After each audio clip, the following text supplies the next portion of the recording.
Thank you very much. Good afternoon. So I'm going to be spending the next 30 minutes or so talking about the life cycle of cybercrime. Now, we live in a world with just over 7 billion people. Now, if you put on the hat of a financially motivated cybercriminal and look at this population, not everybody here has information that you'd want to steal. When we narrow down that scope just a little bit, you run into about 1 billion people. These people have bank accounts, they have credit cards, they have social media accounts, they have data they store in databases and online, and these are people that you may want to go after if you are a financially motivated cybercriminal that's trying to make money, trying to make a living. Now, unfortunately, for the criminals, if you have to go one by one and pick off each of those individuals, it takes a long period of time. Some criminals go about doing that, but some of the large criminal gangs, the real hardened criminal gangs that are going after information, they don't go about it that way. They instead turn and target businesses or organizations that store, process, transmit, maintain databases that contain that information. And there's about 25 million of those businesses in the world. Now, another way to look at these number of businesses, for every one business that has databases, that has information, has data that criminals may want to go after, there's about 40 people that contribute to adding and put that information into those databases. Now, if you think about how the criminals look at this situation and how they feel about going to market, running their businesses, and trying to infiltrate and exfiltrate data out of organizations, there's different ways to look at this. But I'm going to actually show you and tell you a story about how I felt about when I was 9 years old. Sort of draw some comparisons here.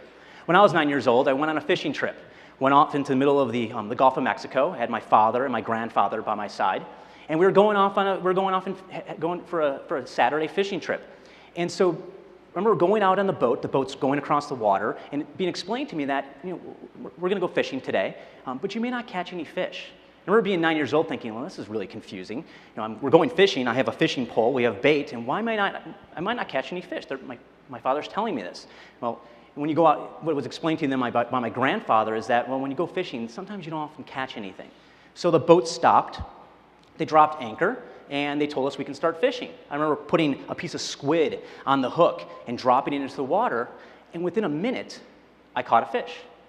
So I remember looking up at my father and my grandfather and saying, well, what's going on? You just told me I was going to catch any fish today. I just caught one. And then my grandfather put bait on his hook, dropped it into the water, and within a couple of minutes, he caught a fish. I was like, wow, this is great. And I remember glancing around the boat, and there are other people on the ship reeling in fish left and right.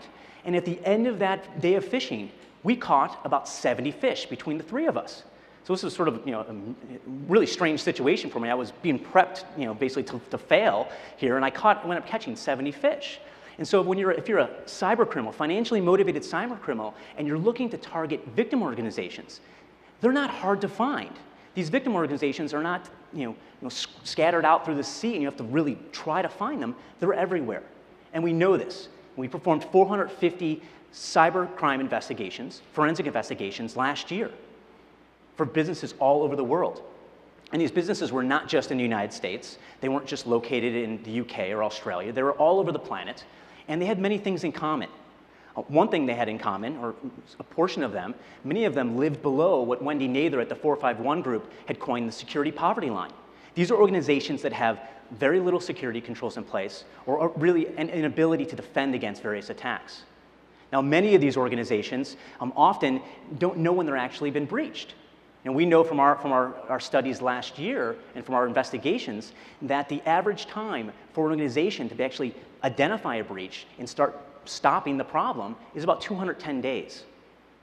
And then even beyond that, there are some organizations, the ones that are doing a good job, it takes them about 10 days, about 5% takes about 10 days to identify a breach. But in the worst case, the real fringe or the worst case scenarios, we saw about 20% of organizations took greater than 2 years to identify when they had been infiltrated. And actually, a smaller percentage of that took 3 years. So when we get a call and we go into an environment and we start looking around, try to identify where this data breach is happening, we're seeing evidence that starts 3 years ago. And these organizations did not know that this activity was going on. And the criminals know that. The attackers know that. Now, we often hear about, in actually the last couple of weeks, we heard a lot about China. We heard a lot about the APT, about how they're infiltrating various organizations in the United States and maybe other places on the planet. But the mere fact for the organizations that that the financially motivated criminals are targeting, and the organizations who have the massive amounts of data that criminal organizations are making money from, the vast majority of those victims need not worry about China, and they need not worry about the APT.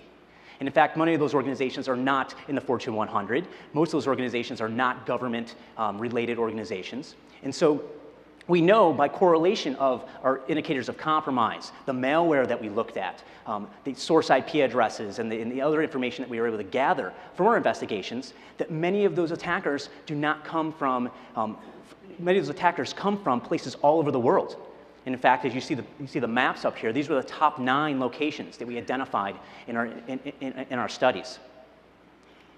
So now when we look at the types of methods of attacks that attackers are using and the criminals are using, we hear a lot about 0 days. And in fact, when I was walking around the show floor of the last couple of days, I heard a lot of live demonstrations or a lot of things coming out of very loud speakers as you walk around that talked about 0 days and 0-day attacks. Now, just like everybody else, I'll admit those are extremely dangerous. The fact that security researchers can go and find a 0-day and turn around and sell them to a vulnerability broker, who will then in turn sell them to a government or a corporation or a criminal group, that's extremely dangerous. But what we thought was pretty interesting is that when we looked at the investigations that we performed last year, not a single one used a 0-day in order to get into the environment. Why? Well, the criminals don't have to burn 0 days in order to get into the vast majority of the businesses in the world. They use the top type of attacks as you're seeing here on the screen. Remote access. They literally just log into the environment via the remote access mechanisms that the organizations have for their own employees. SQL injection. That's been on the OWASP top 10 for years. That's still a problem for e-commerce and web applications. And then the third one there, legitimate account access, that's exactly what it sounds like. The criminals didn't use any tools, any special techniques. They literally just logged in to the organizations. And then the fourth one there, we have web-based attacks. Those are client-side attacks that we've been seeing on the rise, using vulnerabilities in things like Java, browser vulnerabilities, or even Flash vulnerabilities. And so some of the other examples here that we'll talk about, but really what I want to do is talk really closely about the process. Now, these are businesses. These criminal groups run businesses. And the criminal gangs and the attackers are not just a small band of people that are sitting together in a warehouse or a basement someplace. And in fact, through our correlation of all the various investigations, we actually tied back the investigations back to 6 different cyber gangs.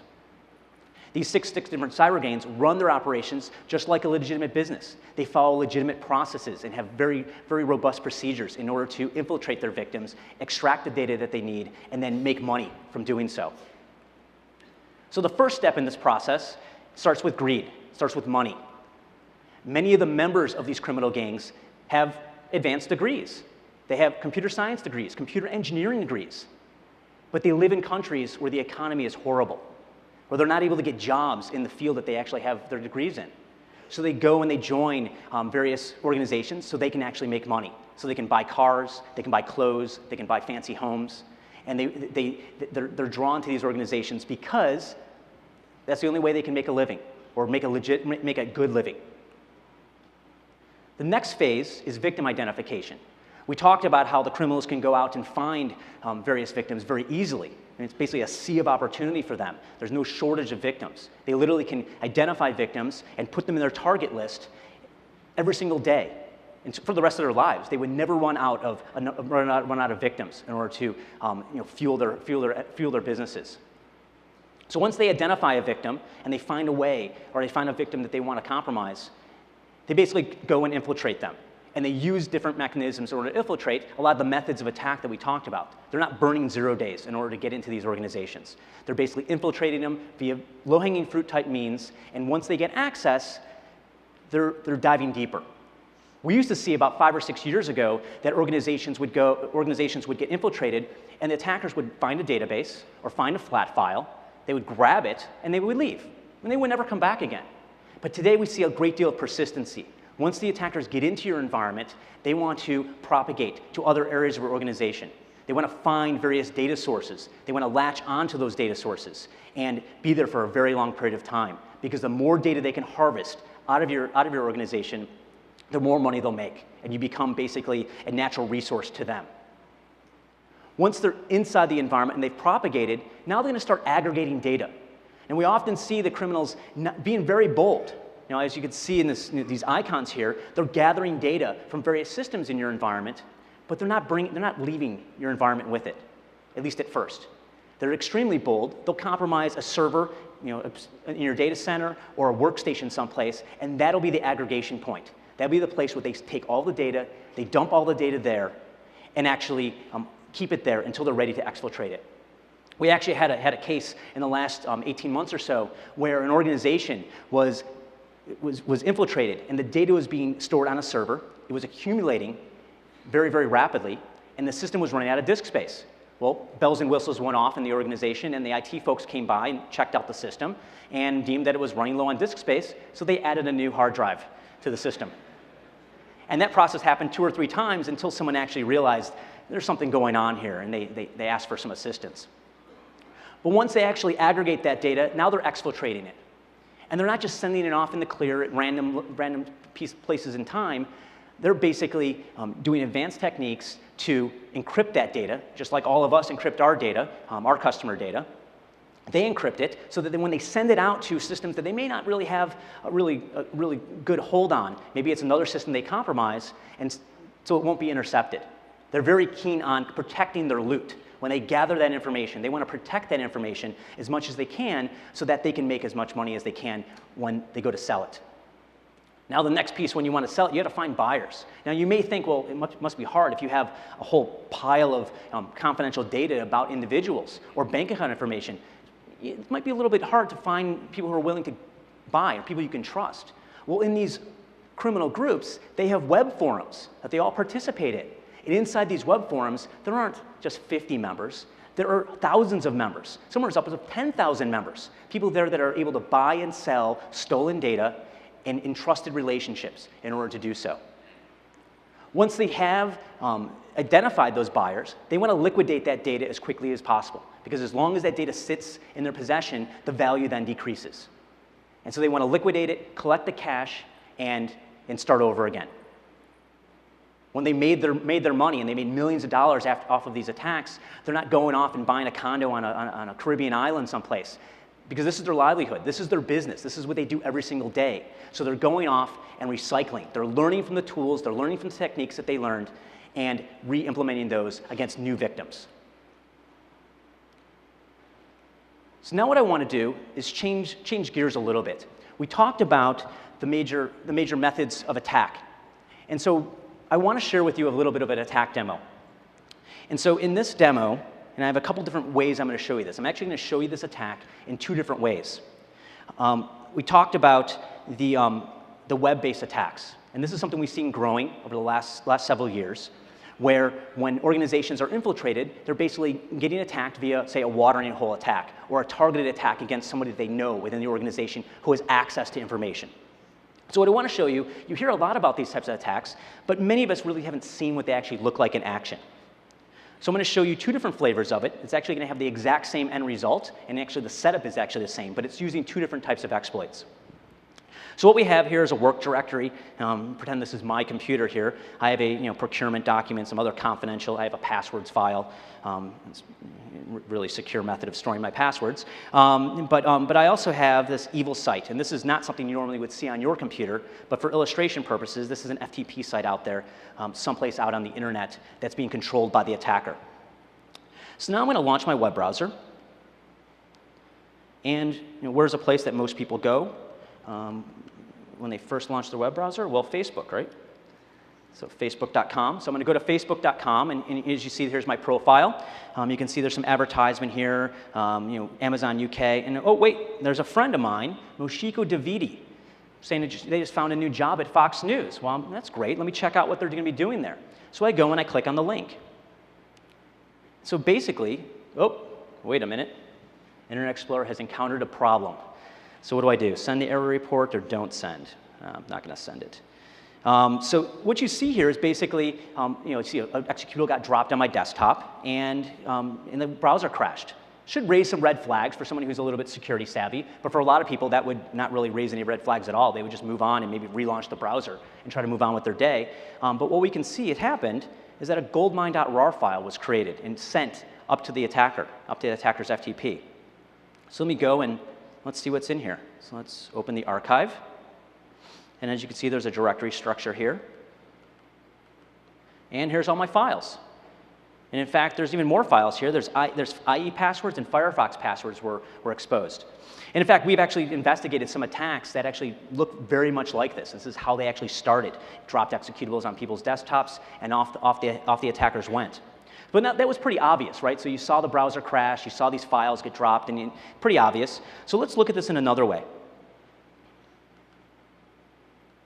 So I'm going to restart this session here.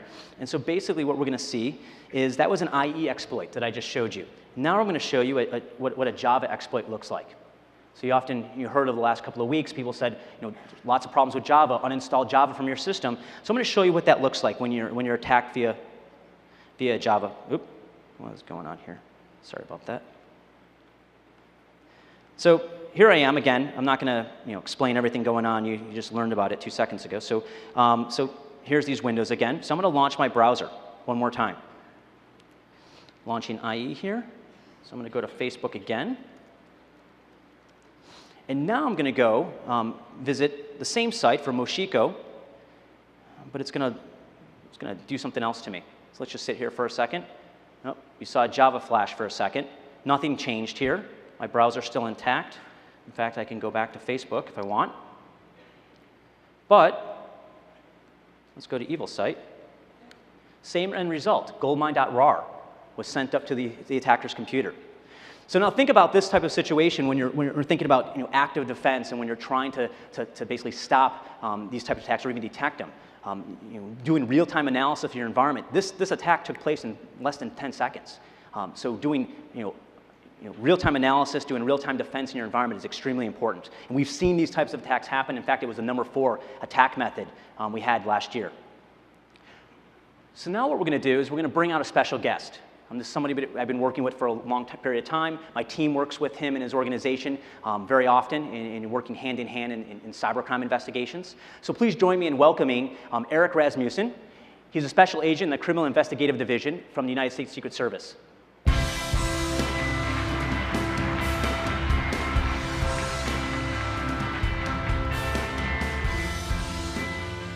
Welcome, Erik. So this portion of the presentation, basically what I decided to do was crowdsource some of the questions that we're going to ask you today. So I went out on Twitter a couple of weeks ago, and so my Twitter followers and also people who are following the hashtag RSAC basically were asked a question. And so we're going to show the question here. And what I wanted them to do is basically, if you can ask a U.S. federal cybercrime investigator any question, what would it be? And so I went through and we had about 40 different responses, and so I picked the best 5 or 6 of those, and so we're going to have them ask you some questions, and we'll see where we go. So here's the first one. Fire away. This first one from Johnny Cocaine. So you might have something. Maybe you have pass. Yeah, you pass. Okay. So let's go to the next question.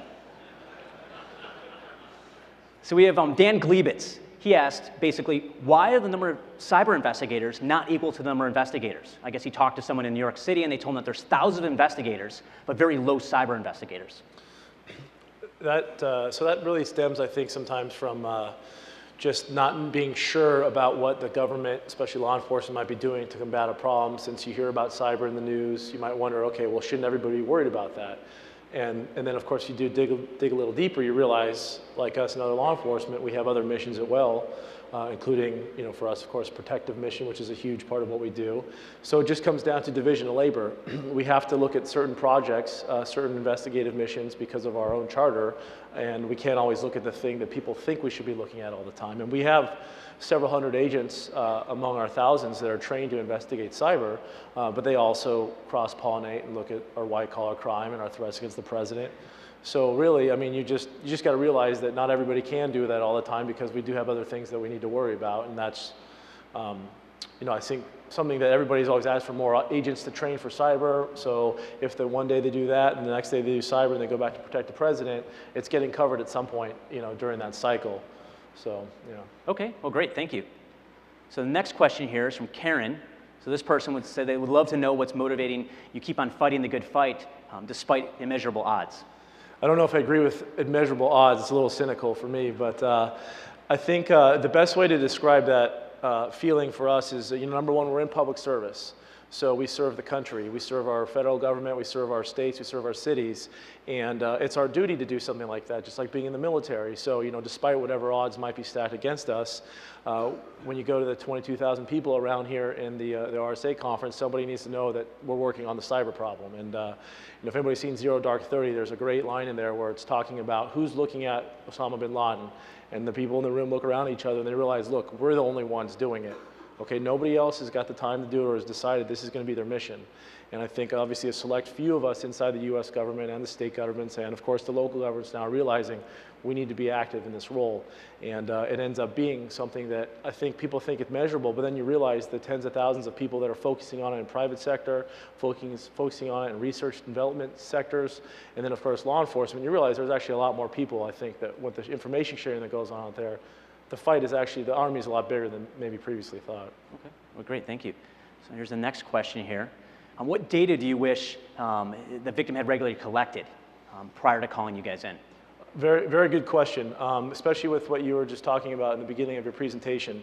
I think because of the issues of time to detection and mitigation, it's always good to have a victim be very prepared when somebody from law enforcement comes in at the initial stages in the investigation. And of course, there's sort of a shell shock probably of getting attacked and the initial confusion that would occur. But especially for Secret Service investigations, which involves a lot of financial crime theft, knowing what was normal activity and what was abnormal activity, through your own internal risk assessments, through your own system administrators and how they keep up the network. Any kind of information like that's extremely important. When it comes to logs, people say network logs or net flow. Well, what does that mean? Like, we are extremely interested in what gets inside the network. Obviously, there's all sorts of interesting network traffic that never gets inside of a network, and that's obviously a lot of data. So what we care about is what's gotten in, on the normal ports, because it's very clear that the attacks are occurring on normal, open, usable ports that you have to have, and then also what, say, for instance, is an unusual port to be inside of your system. So those kinds of things are important. And if you're willing to share at the time before legal process sets in with subpoenas and search warrants, have you ever had this kind of a problem before? So if we look at that slide that you had up there for the types of attacks, SQL injection, some other sort of exploit, then we can kind of compare and see, okay, this company's had 17 SQL injections in the last 17 months. What does that mean? And then all of a sudden this other attack occurs. That's very interesting to note that before you start your investigation. Okay, great, thank you. So we have another question here. This talks about the definition of cybercrime, which typically varies depending on who you ask. But basically, definition of cybercrime may not be obvious, but where do they stop with crime? Where do you stop with crimes that aren't 100% computer related? For example, phone scams. Well, for the Secret Service, I guess you could delineate it between an investigative role and our forensic role. Our forensic role, federally, through our electronic crimes task forces, of which one there's here in San Francisco as well, and through our actual working groups, we have all sorts of tools where a computer might be used in a robbery or a homicide or cell phone, and our forensic investigators need to be a part of that investigation because of the tools.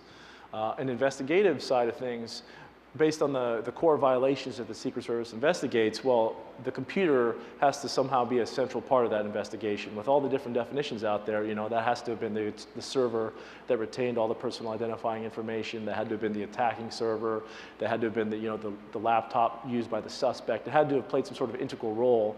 And just the mere fact that some sort of electronic device, of which now there are thousands, is involved, doesn't necessarily trigger a Secret Service investigation. Okay, great.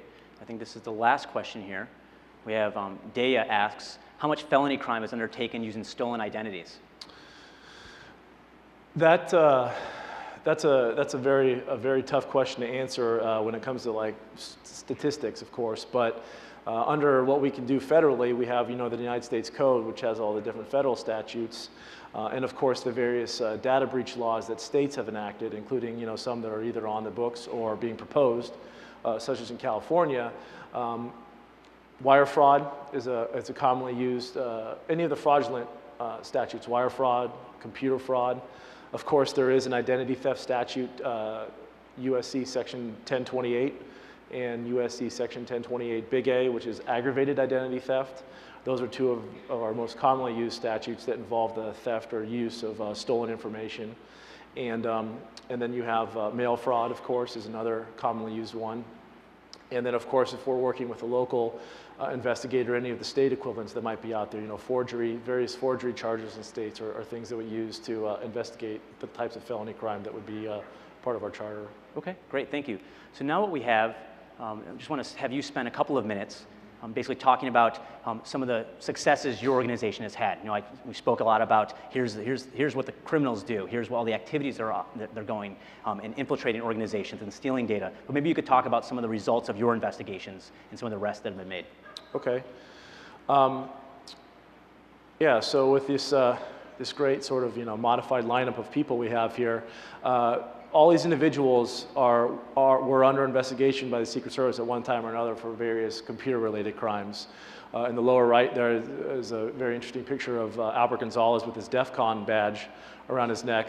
But he was, of course, one of the main hackers responsible for the TGX breach several years ago and is in a federal prison now. Then there's some other individuals on there that were involved in a very significant point-of-sale breach that occurred in the food and beverage industry several years ago that have been recently brought to justice, including an actual Romanian who the Romanians allowed us to extradite to the United States to serve justice in front of the United States in front of the United States justice system. There's an individual on there who was responsible for a denial of service attack against the domain name registration company that locked out his domain once they knew it was resolving to a botnet he was running. That was prosecuted out of the Los Angeles office for the Secret Service. There's some individuals on there too responsible for the very beginning actually of, I guess you could call some of the anonymous cases that were out there. I don't know if anybody recalls, but in about 2006 maybe I want to say, or late 2007, early 2007, there was an individual that was responsible for a denial of service attack against the Church of Scientology after a very infamous Tom Cruise video surfaced on YouTube. And he was one of the individuals responsible for initiating that attack. And then we have also on here a more traditional white-collar crime where an individual worked at a telecom kiosk at a mall, and him and his girlfriend used the ability to zero out the balance to like 100% discount for the cell phones at their store, give them to himself via various postal mailboxes, and then resell them on eBay and to other third parties, where he was defrauding that store for about $1 million worth of cell phones from a single store. So as you can see, all those crimes may be things linked to what's in the Global Security Report or other investigations that are very much the bread and butter of what the Secret Service does. Okay, great, thanks, Eric. So I guess one of the big questions that people often ask us is why are we working together? Why are we here sitting on stage together? You often hear a lot about public-private partnerships, and this is a perfect example of one that it actually works and has actually been successful. We've done a lot of investigations. We've shared a lot of results of those investigations with Erik's organization, with the Secret Service, and in turn we gain a lot of knowledge about the criminal activity. The criminals behind the activity, and that helps us in our investigations to understand better how to investigate, better understand the mindset of where they're going in those organizations, what they're targeting, and maybe you can add a little bit. What benefit do you have by working with an organization like TrustWave? Yeah, no, the Secret Service is extremely proud of that relationship, and I think what it builds is a level of trust with the rest of the private sector and with other government sectors that may at some point need the resources of TrustWave and or the Secret Service when they see people collaborating and being able to work and share information, because I think the information sharing, maybe it's an overused term, that's important because people, of course, want to be able to assist in an investigation and maybe get some sort of feedback before, during, or after.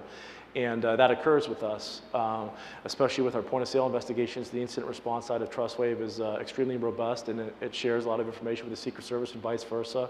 And also, I think we help each other out with our various training modules that we can, send out to the different Secret Service entities to be able to show that, there's both sides can learn. from what it's like to be able to experience the cyber environment privately and the cyber environment in the government sector. Well, great, thank you. So with that, if there's two things that you take away from this session that we hope you take away, one is a better insight into the world of the financially motivated cyber criminals. And then the second piece is that public-private partnerships do work, and it's by sharing information with law enforcement, by engaging with any organization involved in criminal investigations. Folks in the security industry could really help put a really big dent into the criminal enterprise, into the cybercrime that's going on today. So with that, thank you, Erik. I'd like to thank you. And for everybody here, I'd like to thank you for listening.